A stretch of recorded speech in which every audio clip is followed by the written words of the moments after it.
Right, Tom, I'm going to be showing you these. This is another pre-prototype so that I can get your feedback so I know whether to, this might be a runner, and to put the effort in to make these right for giving away as prototypes on the Fuka Anglers on the Facebook group. Yeah, the Fuka Anglers Facebook group is where we prototype everything, isn't it, nowadays? So, but I've just had so many ideas, I can't do them all. The factory can't keep up with me. So we have to pre-select what we're going to run with. Let's start again. Let's do it one more time. We'll get better. Right. Nice fluent intro, I think. Go on then. You do it again. No, it was good. You were perfect. Spot on. It was my fault. You do it again. All right. Okay.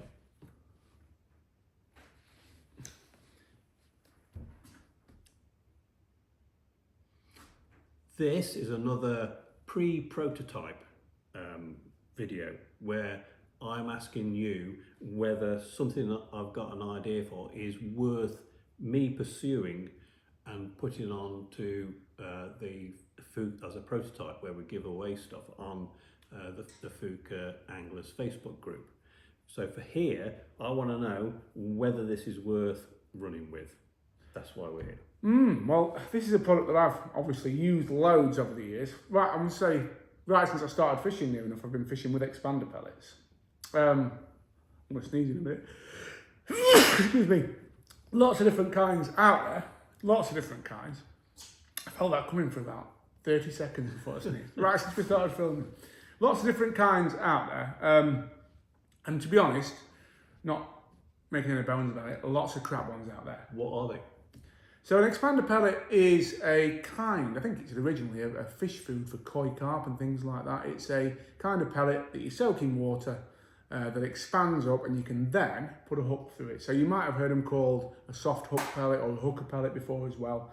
But it refers to a whole category of pellets that the broader term is expander pellets. And they're not just a fishing product as such. Like, I've personally sourced some of my best expanders in the past from koi carp farms and places like that, if you can get a good batch. Now, I talk about when I started fishing, some of the first expanders I used would have been made by you in your past life at Sonia Baits, where obviously there was ranges of Sonia Baits expanders and soft hookers going way back, wasn't there? Well, one of our best products was S pellets, which were an expander that we've made tough enough to stay on the hook. That was always been the problem with them, and without any preservatives or anything like that. And I think Sonia Bait still do some pots. They don't call them S pellets anymore. They call them hookers, and they're still good. Yeah, two things then. I'm going to be devil's advocate. I have obviously messed about with a few of these prototypes over the last year. I've been super impressed with these. And the other thing, I don't mind saying this because I fish with some the best commercial anglers in the country quite a lot. I'm lucky enough to work with them, filming them, and fishing myself and various things. And I've had a little bag of these in the front of the van, and these have caught people's eye. The consistency that you've managed to get with these has really got people talking. So I think these are really exciting. What do you mean by consistency? Well, there's two major problems that I've found with shop bought pre-done expander pellets in the past. The one is the actual consistency of the pellet. So as anglers, we go through all sorts of rigmarole to make expanders as durable as possible. If you're pre-soaking them yourself, you might do it the night before in a bag to limit the amount of water that they can take on. You may even do it in gelatine, making what we call jelly pellets, where you soak expanders in gelatine to make sure that they're tough. So that's the sort of length we go to. Do they work? Does that work? It works to an extent, yeah. I mean, the only real good way of doing it, though, is to find a good batch of expander pellets. And once you've got them, hang on to them. That's all I've been doing for the last 20 years, get a good bag. I've got some batches. I've got a bag of pellets that Joe Carras, my old mate, gave me when we were about 20, I reckon, 21. How big is the bag? Is it 25? Oh, I've only got about that much left. It's this little bag. It was a Miracle Baits bag, but that's how much how much you hang on to them. But the other problem with a pre-done expander, the ones you buy in tubs, and something again I've never really found a good version of, is they have a very chemically smell or flavour to them, which I know puts fish off. You know, if you've got too many chemicals in there, you don't get bites on. But you've been developing this product for years. Let me ask you about your journey on getting to these. Well, I've been working on this sort of thing forever, haven't I? That's hence pellets, and I know the journey of every match angler trying to find one that actually is nice and soft but stays on the hook. And I think I've sussed it. I mean, when I look at these, I like these because they still look like cylinders. They haven't gone all fluffy and weird shapes and things like that. They look like cylinders, and I like the fact that they're quite tough. I mean, I put one on a great big thick hook. It just happened to be lying around. That is a what is that? It's a QM1, a Guru QM1 size 10. It's a big old hook, that is. Yeah, it's thick, isn't it? And these are only small, and you know it ain't going to come off. Let me just have a go at that, because this is something. Again, you know, I'd say is the biggest problem with a lot of the pre-done expanders. You get, when you buy them in a tub, they're either too crumbly or they smell horrible. That's the two problems. Now, you hooked it that way. I'm going to hook it how I would normally hook it, which is almost around and rolling the pellet onto the barrel. I'd never dream of doing it with a hook this thick, so this is a really good test. And look at that. That is absolutely stayed. Waggle it about. That's not coming off, is it? No, you won't. Eventually. I really went for it. That's one thing I was going to say as well, though. If you remember, it was interesting when we launched our 2-in-1 bait, massively popular hook and feed bait that we started this brand with, wasn't it? One of the things with that, because it's so plasticine-like in texture, you were finding I was having to tell anglers to hook it really lightly so that the hook would pull through. So that one came off. I do want that, you know, I do want a pellet texture rather than like a plasticine texture that isn't going to pull through. Otherwise, you're having to just hook it totally different and use it, to be honest, a little bit differently to how you'd use a pellet. You're almost moving into a different way of fishing then, and away from pellet fishing. But they absolutely. That is a thick hook. And look, they will come off. That's what you want. You want it to be. So in other words, when you actually get the bite on the hook and you hook the fish, it gets out of the way. Absolutely. Yeah. Absolutely. The other thing, and I don't normally do this with anything, so I'm a bit. Matt Godfrey, I've had that in his mouth already, but I am going to taste them. I'm looking for like a chemical taste. Not there. There isn't any, because I don't put any nasty fucking, excuse me, nasty chemicals in there. There's no preservatives or anything. All our bait is they're preserved by just controlling the amount of water that is available. It's controlled.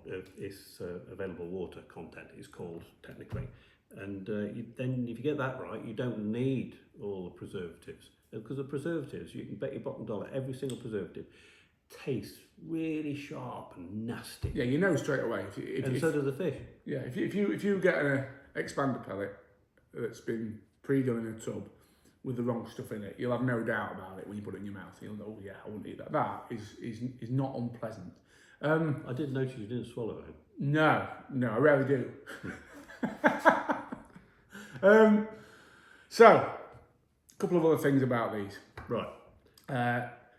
There's lots of different batches of expanders available, David. My concern, because I'm an over-worrying, overthinking match angler, will these be the same? I.e., will it be the case that you'll be able to make them the same way and the same consistency? Yeah, that's why there's loads of batches around, because that's what I do. I trial, get the feedback for myself, trial again until I've got it nailed so we can make them. And it's a good point, really, because we will be able to make these really efficiently. And what that really means to you, apart from that they're good every single time, it also means we can make them at the right price, so that you can get them at the right price. So there's another question here. So we're likely, if we run with this, we're likely to make these in different colours, with different amounts of sensate in there, possibly different flavours, and different smells, and in little pots, and there'll be value for money in there, and they'll be, I mean, they're good, these are, but we can also make them so they're hook and feed bait. So I'm just going to make it up now. It's a 500 gram bag retailing at something like $3.99, so that you can actually feed them where the fisheries allow you. Yeah. you can actually feed what you're putting on the hook as well. So I mean, I don't know whether that's interesting.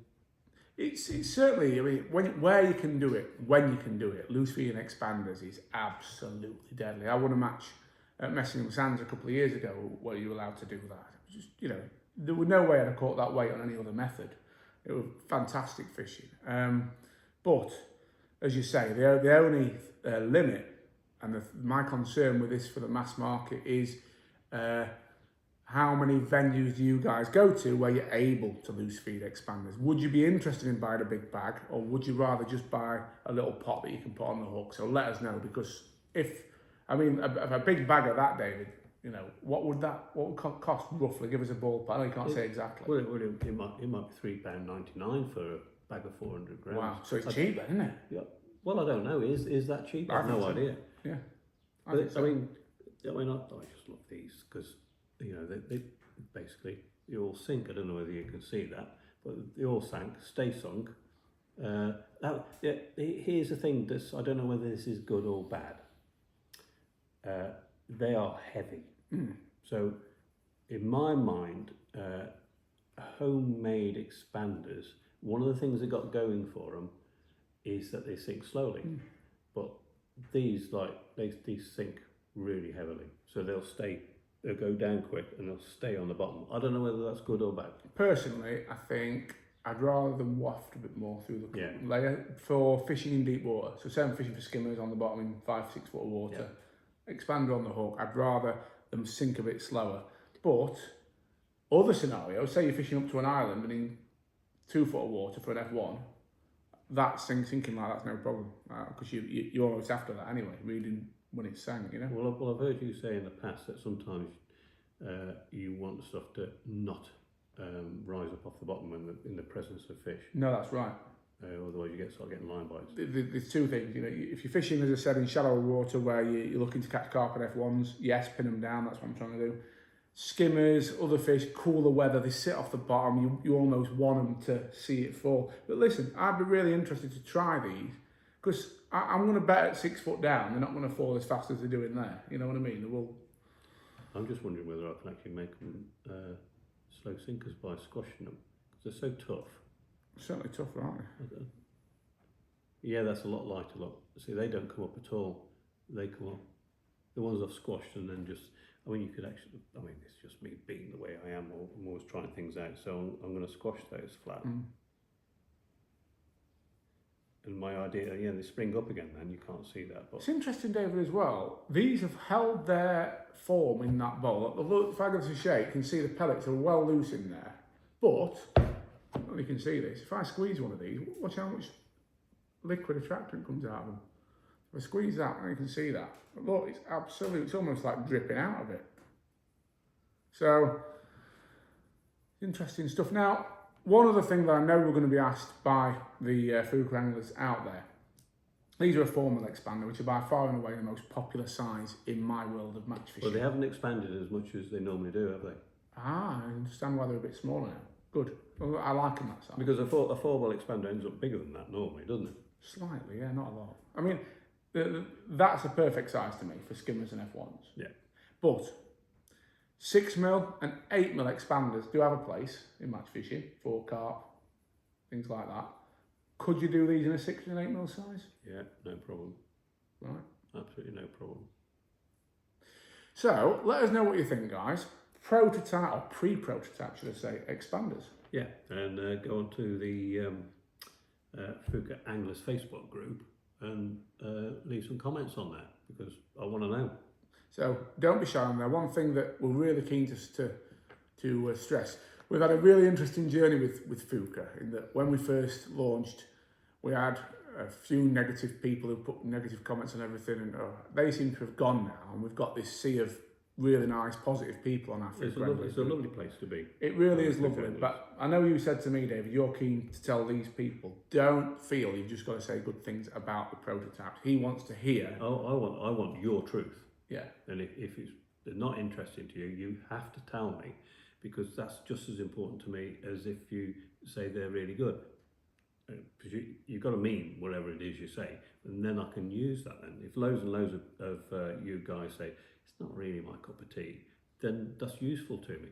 If loads of you guys say this is brilliant, I want some, and you should do it like this, and I want that size, and I want that colour, then that's useful. But it's all useful. Just tell me the truth of how you see it. So get over there, do that, and we'll see you on the next one.